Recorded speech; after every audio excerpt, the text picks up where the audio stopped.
So I'm getting ready for my first shakedown cruise for our new travel trailer, our cottage. And before I do that, I have to winterize it.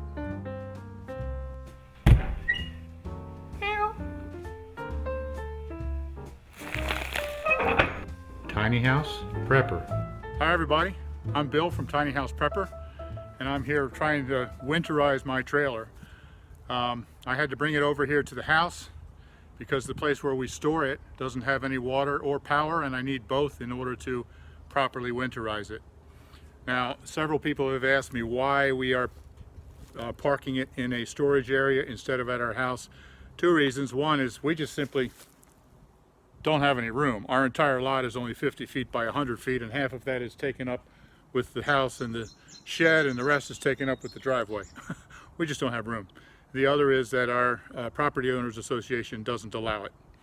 I don't know why, but that's their rules. So anyway, we have to park it over there in the storage area. But I've backed it in here, and it was a real tight fit to get in here without tearing up all the yard and lawn and everything. But I got it in here, and now I'm ready to winterize it.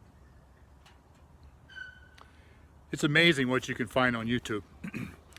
Most of the systems on here are pretty basic, pretty simple.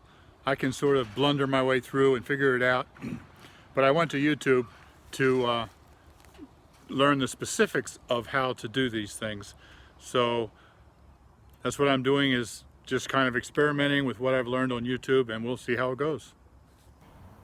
So this is the storage area where the water hose and all the electrical wires are stored.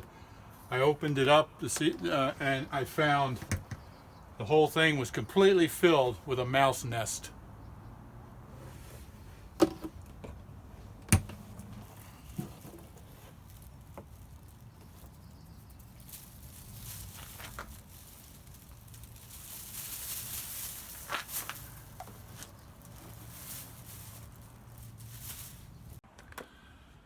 So the first thing I need to do is sanitize the fresh water system.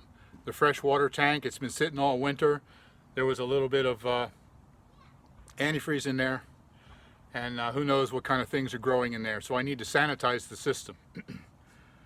Now, from the several different YouTube videos that I've watched, one guy in particular really made sense. He said most people use bleach, they pour bleach in there.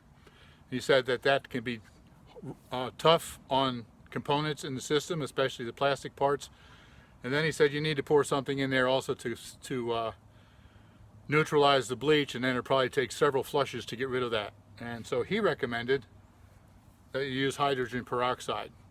He said it does just as good of a job, it doesn't damage anything, it's safe, and you don't have to neutralize it. You can just flush it and you're good to go.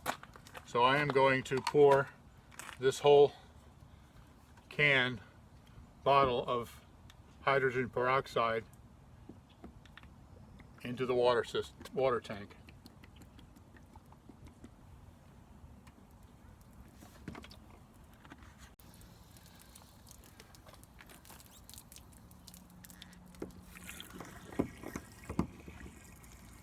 So now I put that in there and fill the tank.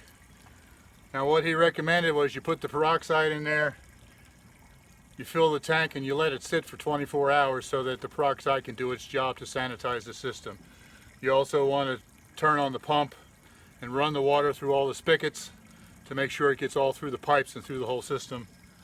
And then let it sit, and then drain it and flush it.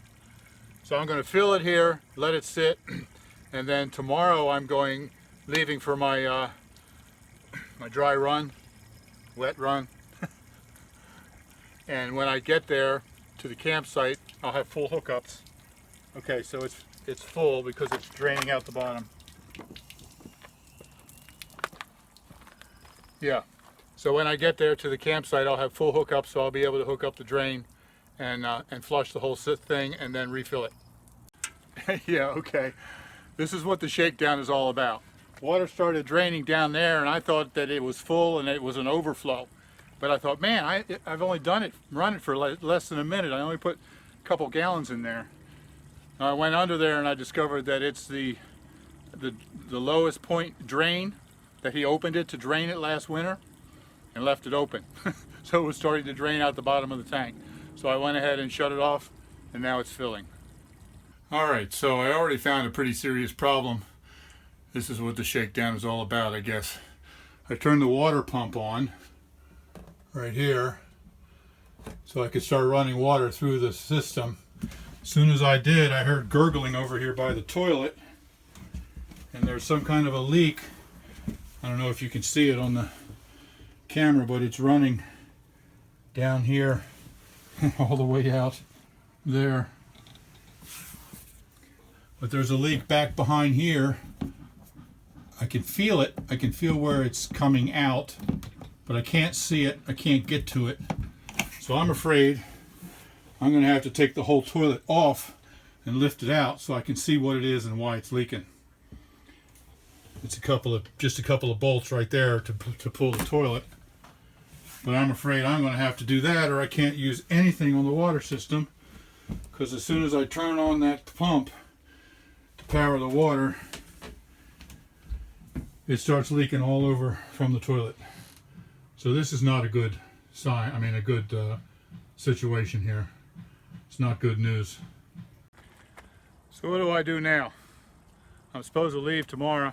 It's already after 5 o'clock this evening. I don't know if I'm going to have time to do this. Since I can't use the system anyway, I guess I'll take the toilet off and see what I can figure out. If I can't get the toilet back together tonight, well, I can't use the system anyway with this leak. So if I can't fix it, then I either got to postpone the trip, or I can make the trip and just not use the water system. They do have toilets and stuff there at the campsite. But I was really hoping to get the water system all working, tested and working. That was part of the reason of this trip. So, you know, we bought this last fall. We've owned it for 7 or 8 months, but we didn't use it over the winter. This is the first time we've ever tried to use it. So I'm trying to learn all about it now. And of course, you know, the only way to learn about it is to do it. So that's what I'm doing. I'd much rather have this situation, even if I have to dry camp tomorrow, than to leave on some longer trip with Elizabeth and discover it once we get into that trip. Okay, so I took the toilet out. It was just a bolt here and one on the other side. Took them off the floor and the toilet came right out. This is where the supply line comes in. It screws onto this. This is broken right here. It looks to me like this seam right here, I think that's all supposed to be one piece, and it's broken, and I can't figure out how this comes off. So I do have a little bit of time in the morning. I'll go down to the RV repair place and show him this and see what he can do. If he has a fitting like this that'll snap on or screw on or whatever that does, then I'll be able to get this fixed easily and I'll be on the road. If he has to order parts, then it's not going to be so easy. So I'm here at the RV repair shop, came down to see if they have the part that I need. And it's not just that one fitting, it's the whole unit, of course. It's going to cost $57 for the whole unit, which is just a bolt-on piece. I can fix it myself. He does not have it in stock and he won't get it in for a few days, so I told him to go ahead and order it. But as far as putting off my trip, I can't really do that because I've made reservations and they required prepaid, and it's too late to cancel to get any of the money back. So if I don't go, I'm going to lose that money anyway. So I'm going to see about maybe putting in a shutoff valve or something.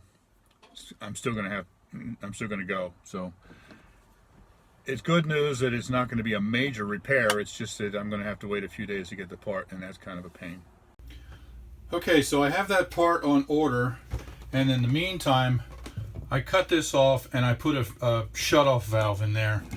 That's a good thing to have in there anyway.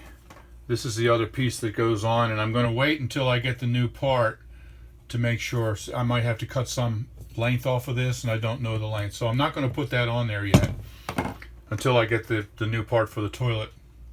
But Yeah, that should work well. And that way in the future, if I ever have any problems, then I can just shut it off and still have my my water system until I can get it fixed again. So this is a good temporary solution. I'm happy with it. So now I'll be able to go on the trip, the Shakedown trip, and I'll have all the water working except for the toilet. And they do have, you know, bathrooms at the campground where I'm going, so it'll be good. So now I think I've done just about everything that I can possibly do sitting in the driveway to get ready for this Shakedown trip. I'm going to have to do everything else once I get there and start setting up and spend the night in it. So I'm going to leave on that trip right now. I'm going right now. But I'm going to end the video here because if I don't, it's going to be way too long. So I will take the camera with me and shoot as I go, and I will release that video of the actual Shakedown trip tomorrow. So thanks for watching, and subscribe if you haven't done so before, and please like the video. That really helps us a lot, and I'll see you next time.